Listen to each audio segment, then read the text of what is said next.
وَمَنْ أَحْسَنُ قَوْلًا مِّمَّنْ دَعَا إِلَى اللَّهِ وَعَمِلَ صَالِحًا وَقَالَ إِنَّنِي مِنَ الْمُسْلِمِينَ.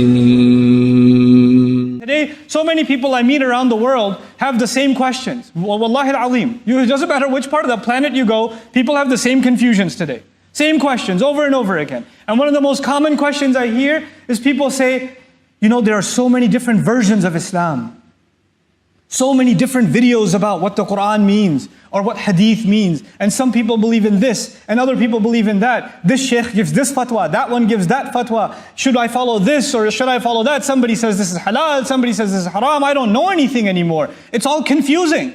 There's so many variations. How am I supposed to get guidance? How do I know if I'm even following the right thing? How am I supposed to know? It's too much information for me to process. And I agree, we are living in information overload. We are. We are bombarded with so many different perspectives, even within Islam. Look at the audience that is sitting in this hall. Even though we're locals from this area, most of us, the way that you've learned about Islam from the person next to you is very different.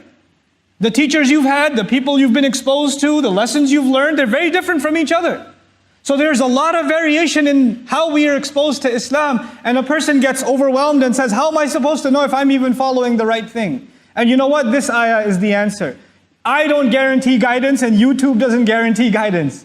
And Google doesn't guarantee guidance. And people don't guarantee guidance. It is our hope that Allah Himself will give me personally guidance. Guidance will not come from anywhere else. Whether you have no information or over information, that doesn't matter.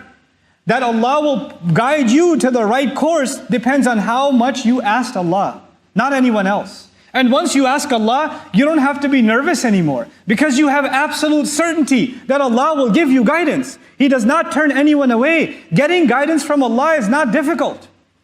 It is not difficult. Allah has opened the door of guidance wide open for those who seek it. We just have to be people who seek it. That's it. I mean, this ayah belongs to Surah Al-Kahf, and I can't talk enough about Surah Al-Kahf as is evidenced in this khutbah.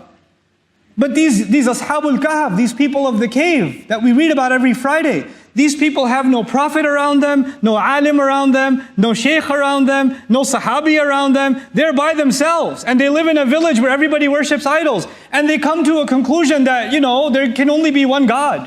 They don't even know how to say it, and we can't worship these things. لَن نَدْعُوَ مِن دُونِهِ إِلَهًا. We can't worship other gods. And that was enough for Allah to guide them.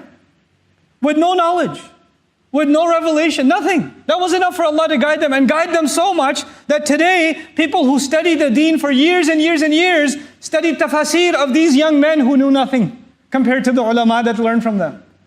Because they got Allah's guidance.